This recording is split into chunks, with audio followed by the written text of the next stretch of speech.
मेरा राजसिंह मोड़ से अनुरोध है, प्लीज लंच की व्यवस्था लेके जाइएगा, प्लीज सर थोड़ा लेके जाइए जी, हमारा मन खुश हो जाएगा। विजय मान जी के बाद यशपाल जी मोड़ ईटीओ रिटायर्ड से भी मैं अनुरोध करूंगा कि वे भी आए। माननीय श्रीमान यशपाल मोड़ जी हमारे बीच में हमारे आदरणीय बुजुर्ग रिटायर्ड प्रोफेसर, बहुत ही शोध इन्होंने किया, Shri Laxman Das professor, retired professor Shri Laxman Das ji हमारे बीच में हैं। एग्रीकल्चर यूनिवर्सिटी जो हमारे इंसार के अंदर है, इन्होंने बहुत सी खोज की है, कई बीजों की खोज इन्होंने की है। माननीय लक्ष्मण दास प्रोफेसर जी, मैं अनुरोध करूंगा हमारे बीच में भारत कुमार और बहुत अच्छे पहलवान, युवाओं के प्रेरणा स्रोत माननीय श्री वेदपाल मोड़ जी, एनजीओ के साथी आ जाएंगे, सभी जो एनजीओ के साथी हैं वो मंच पर आ जाएंगे। माननीय श्री वेदपाल मोड़ जी को सम्मानित करेंगे। ये हमारे प्रेरणा स्रोत हैं, जो नौजवान यहाँ बैठे हैं, खेलते हैं, कुश्ती जो है लड़ते हैं या दूसरे खेल के क्षेत्र में, वो प्रेरणा ले लें इनसे। माननीय हमारे बहुत ही बुजुर्ग श्री ओम प्रकाश जी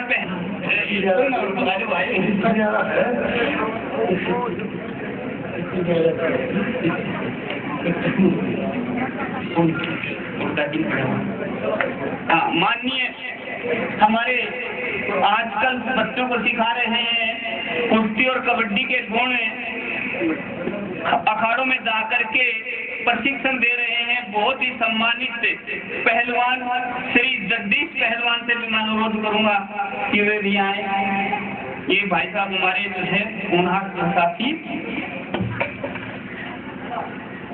अब मैं अनुरोध करूंगा हमारे एक और जो है पहलवान साथी अजमेर पहलवान हैं, काफी उपलब्धियां हैं इनकी, उनसे भी अनुरोध करूंगा कि वो भी आए।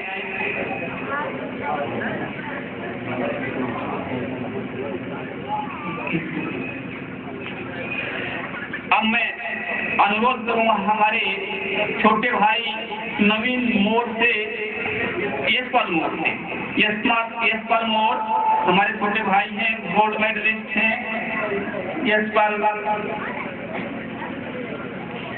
मैं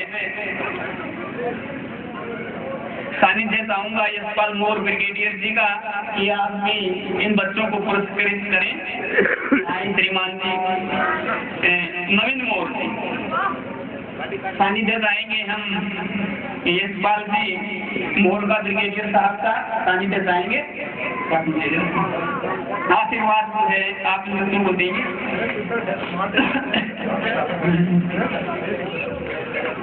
अब मैं अनुरोध करूंगा श्री मनीराम मोड़ जी से, हमारे काफी सहयोगी साथी हैं मनीराम मोड़ जी। मैं अनुरोध करूंगा हमारे एक और सामाजिक कार्यकर्ता एनएसवी के रूप में इन्होंने पूरे हिसार जिले में पदक मिला, भाई यशपाल जी मोड़, बेस्ट एनएसवी का अवार्ड इन्हें मिला, भाई यशपाल जी मोड़। भाई यशपाल मोड़ आजकल लेक्चरर हैं हमारे बगलाना गांव में। हमारे बीच में जैसे मैंने पहले कहा एंटी करप्शन कमेटी के जन्मदाता भाई दलबीर जी मोड़ का भी अच्छे सक्रिय कार्यकर्ता है, वो भी मंच के ऊपर आए। हमारे बीच में बहुत ही सामाजिक कार्य करने वाले, हमेशा युवाओं के प्रेरणा स्रोत, बहुत ही मान के योग्य हमारे भाई श्री सुभाष पहलवान जी से भी मैं अनुरोध करूंगा कि वो भी आए। माननीय सुभाष पहलवान जी, हमारे बीच में हमारे एक और NSV गोल्ड मेडलिस्ट हमारे साथी दिनेश मोर जी, जो NSV के रूप में हिसार जिले में प्रथम रहे हैं। भाई दिनेश मोर जी काफी अच्छे कार्यकर्ता हैं हमारे। मैं अब अनुरोध करूंगा हमारे बीच में माननीय श्री जोगिंदर जी डांग और मैडम डांग से भी अनुरोध करूंगा कि वो भी आए। मैडम डांग, हमें बड़ी खुशी हुई कि आप हमारे मंच पर आए। हमें बहुत ज्यादा प्रसन्नता हुई, बहुत ज्यादा खुशी हुई। मैडम डांग दे दो।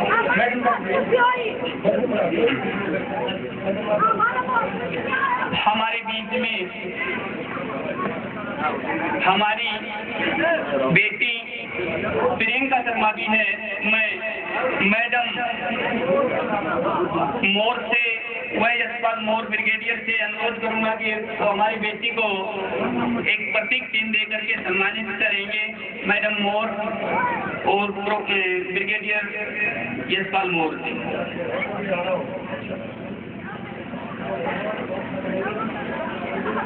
गाड़ी बजा दो भाई, के तो क्यों? एक छोटा नाम मेरा भी है सामाजिक कार्यकर्ता के रूप में।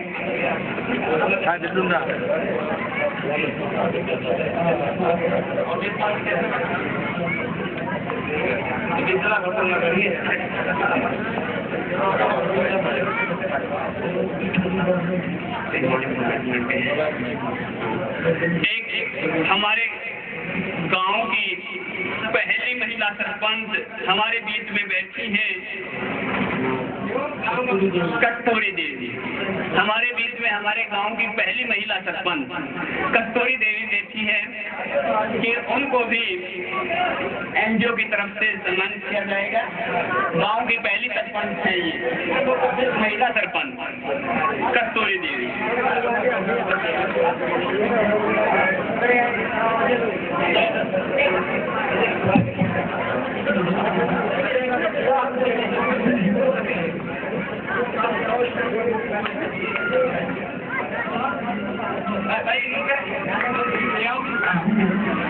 आजकल ये घूम रहा बहुत कोशिश तो है मैडम तमाम, हम प्रयासरत हैं और समय जो है आने वाला जल्दी आपको जो है देखने को मिलेगा। अब मैं अनुरोध करूंगा हमारे बीच में परमादरणीय बहुत ही सम्मानित श्री शिव कुमार जी भारद्वाज हैं कि वो भी आए। प्रदीप मोर से मेरा अनुरोध है, साथी मंच पर दिखाई नहीं दिए। प्रदीप मोर, शिव शंकर जी भारद्वाज, उसको भी प्रतीक चिन्ह देकर के सम्मानित करेंगे। बात नाम की बात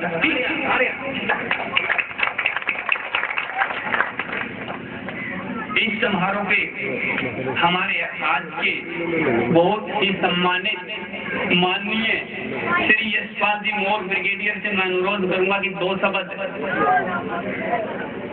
प्रेरणा के रूप में इस नौजवान पीढ़ी को और मेरे गांव के जो बुजुर्ग हैं उन बुजुर्गों को 2 शब्द अपने मुखारबिंद से कहें।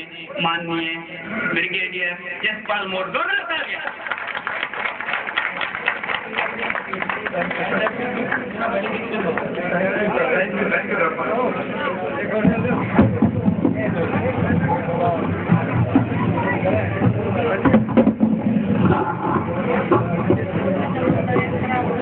जिसका बहुत एहसास है कि शायद मैं वही हूँ जैसे बच्चे खेल रहे हैं, और इसलिए मेरे सभी बुजुर्गों को और सबको प्रणाम है और हाथ जोड़ के प्रणाम है। लेकिन जो मेरी मैसेज है वो इस गांव के नौजवानों के लिए। मैं करीब 51 साल पहले इस गांव में जन्म लिया था मैंने यहाँ, और मुझे नहीं पता था कि मेरी किस्मत में दिन आएगा कि मैं जो है फौज का ब्रिगेडियर होके और इस गांव में एक गेस्ट ऑफ ऑनर के तौर पे या मुझे गांव में इनवाइट किया जाएगा और मैं गांव में भाषण दूंगा। मैंने कभी नहीं सोचा था। और शायद मेरी किस्मत अच्छी थी, मेरे साथ जितने थे हम हमारे घर में, क्योंकि हमारे घर में पढ़ाई लिखाई का शुरू से एक बड़ा प्रचलन था। हमारे ताऊ जी थे, मेरे फादर थे, मेरे चाचा थे, हमारे दादा भी मास्टर थे, गांव का डाकखाना भी चलाते थे। तो हम 7-8 जने थे, उनमें से पता नहीं क्या किस्मत ने ऐसा मेरे साथ ऐसा खेल खेला कि मैं आज वहां पर हूँ। नहीं तो उनमें और मेरे में कोई फर्क नहीं था, और है भी नहीं फर्क, कोई फर्क नहीं। ये भाई साहब मेरे बैठे हैं यहाँ, जसवीर भाई साहब है, जोगिंदर भाई साहब है, मेरे बड़े ब्रदर थे जिनकी डेथ होगी बहुत साल पहले, वो सारे मेरे से हर चीज में अच्छे थे जब मैं छोटा था। मैं इनसे इनको मैं अपना आदर्श मान के चलता था। लेकिन शायद कोई जिंदगी में ऐसे मौके आए, उनके बारे में मैं जिक्र करूंगा, जिसमें कि आज मैं यहाँ पर। सबसे पहले तो मेरी जिंदगी बदली जब मेरे फादर ने मेरे को जो है मिलिट्री स्कूल में दाखिल किया, और उस जमाने में मैं बेंगलोर पढ़ने के लिए गया। बेंगलोर इतना दूर है जितना आज बाथ से लंदन है, जितना बाथ से इंग्लैंड दूर है, उस समय 1972 में बाथ से बेंगलोर दूर था। और बहुत मेरी दादी रोई, मेरी माँ रोई, इतनी दूर छोड़ने का है, के करेगा कैसे। मैं 10 साल का बच्चा था और मैं स्कूल में चला गया, और जब स्कूल में गया तो मेरा जीन लग गया बहुत दिन तक, क्योंकि साउथ इंडिया तो देश जो है जुड़ गया, तब देश बहुत ये भारत ऐसा ही था जो आज है। और मैंने जो है 5-6 महीने के बाद घर में चिट्ठी लिखी अपने बाबू से कि मेरा जीन लग रहा, और मैंने स्कूल तक काट लिया। उसकी चिट्ठी आई तो 15 दिन लगते थे चिट्ठी आने जाने में। आज 15 सेकंड में आपको खबर मिलती है अपने बच्चे की। मेरे टाइम में 15 दिन लगते थे। 15 दिन के बाद मेरे पास चिट्ठी का जवाब आया, भाई तुम्हें स्कूल छोड़ना है, आजा, हमारे पास खेती नहीं है, कुछ नहीं है, तुम्हें पानी लगा देंगे। ये शब्द मेरे पास चिट्ठी में आए कि अगर नहीं पढ़ना है वहाँ आ जाओ वापस, और गांव में आके पानी लगाओ, तुम्हारे पास 2 ही चारे हैं। वो मुझे इतना झटका लगा, मैंने कहा इसका मतलब मेरे पास कोई अभी डिफॉल्ट ऑप्शन नहीं है कि मैं यहाँ से मुड़ के वापस चला जाऊँ। और स्कूल के अंदर मैं बता रहा हूँ, अपनी 5वीं जमात से लेकर 12वीं तक मैंने कोई कंपटीशन, पढ़ाई लिखाई में मैं थोड़ा कमजोर था, मेरा मैथ्स में मैं कमजोर था, मेरा पढ़ाई लिखाई में ध्यान कम था, लेकिन मैंने 5वीं से लेकर 12वीं तक अपनी स्कूल की लाइब्रेरी की 3000 किताबें पढ़ डाली थी। 3000 किताबें। मुझे ऐसा एक कीड़ा लग गया किताब पढ़ने का, और यही मैं अभी आज मैं यहाँ आया हूँ। एक स्कूल का मैं चेयरमैन भी हूँ, 2 स्कूलों का चेयरमैन हूँ अमृतसर के अंदर, जहाँ मेरे पास कोई 10,000 बच्चे जिनको मैं बात करता हूँ, टीचर है। मैं उनको यही बात बताता हूँ, मेरी जिंदगी बदली किताब पढ़ने से, लाइब्रेरी जाने से। और खेलने का शौक था मेरा, खेलने का बहुत शौक था। खेलने में काफी स्कूल में और आर्मी में जाके मैंने इंडिया लेवल तक मैं हैंडबॉल खेला आर्मी की तरफ से। तो ये था स्कूल का टाइम। उसके बाद जब मैं स्कूल से आता था, क्योंकि मेरे को पढ़ने का शौक था, मैं यहाँ देखता था हमारा गांव अभी भी ओल्ला लेके औरतें चल रही है। मेरी माँ ओल्ला लेके चलती थी, मुझे गुस्सा आता था कि मेरी माँ ओल्ला लेके क्यों चलती है। और मेरी सिस्टर की 74 में शादी हुई, मेरे का ओल्ला नहीं करेगी, और मैं क्या 7वीं 8वीं की बात में था। कहते तू कैसी बातें करता है। तो मेरे दादा वगैरह हैं, रामेर के दादा वगैरह मेरी बातों के बड़े शौकीन थे, मेरे को बैठा लेते थे गाँव की इसमें पंचायत में। कहते भाई अंग्रेजी बोलेगा छोरा बेंगलोर का है, और बड़े छोरे बुला लेते भाई इससे बात करो। और मैं तो मुंशी प्रेमचंद जी वगैरह को पढ़ता था, रामधारी सिंह दिनकर, मैथिली शरण गुप्त, ये सारे मैंने पढ़ डाले थे। और मैं बात क्या जाति की बात करते हो, तो मैं उस जमाने से मेरे दिमाग में कीड़ा था, जाति पाति सब बकवास है, इसने हमारा इतना भ्रष्ट कर दिया हमारे समाज को कि इससे निकलोगे तो आगे बढ़ोगे, नहीं तो यही रह जाओगे। तो मैंने अपनी सिस्टर का ओल्ला नहीं होने दिया, मैं गया उसके साथ और पढ़े लिखे परिवार में गए। मेरे का ओल्ला नहीं करेगी बिल्कुल। ये एक मानसिकता है, इसकी क्या कहते हैं, गुलामी की मानसिकता है। ये ओल्ला करना, कितने ओल्ला करना हमने। तो मैं ऐसी बातें स्कूल में गांव में लेके आता था 7वीं 8वीं 9वीं 10वीं में। फिर स्कूल के अंदर मुझे इतना एक्सपीरियंस हुआ, मैं यही बस बच्चों को बताना चाहता हूँ मैं कि साधारण मेरे पे कोई एक्सपीरियंस नहीं था, लेकिन पहले ही चांस में मैंने अपनी सारी परीक्षा आर्मी में जाने के लिए फर्स्ट चांस में सारी की सारी परीक्षा क्लियर की अपने दम पे।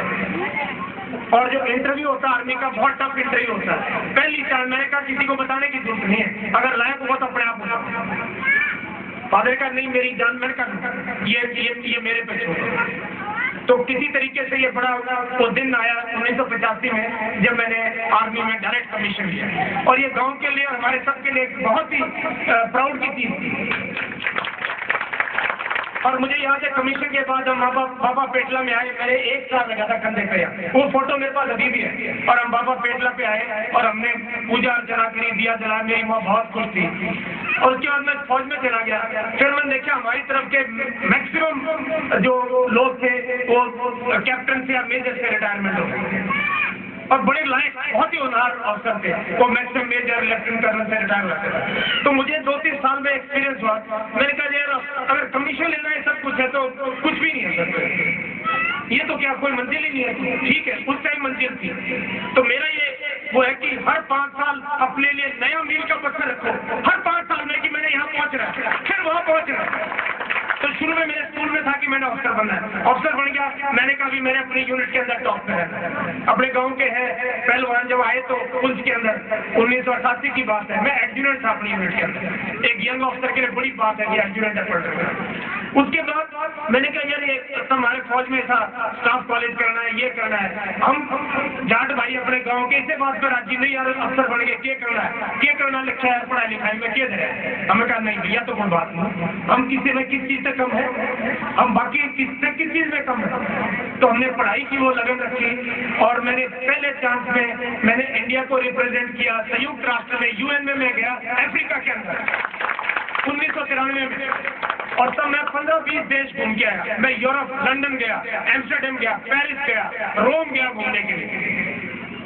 और तब मैंने देखा कि कहाँ दुनिया है और हम कहाँ बैठे हैं।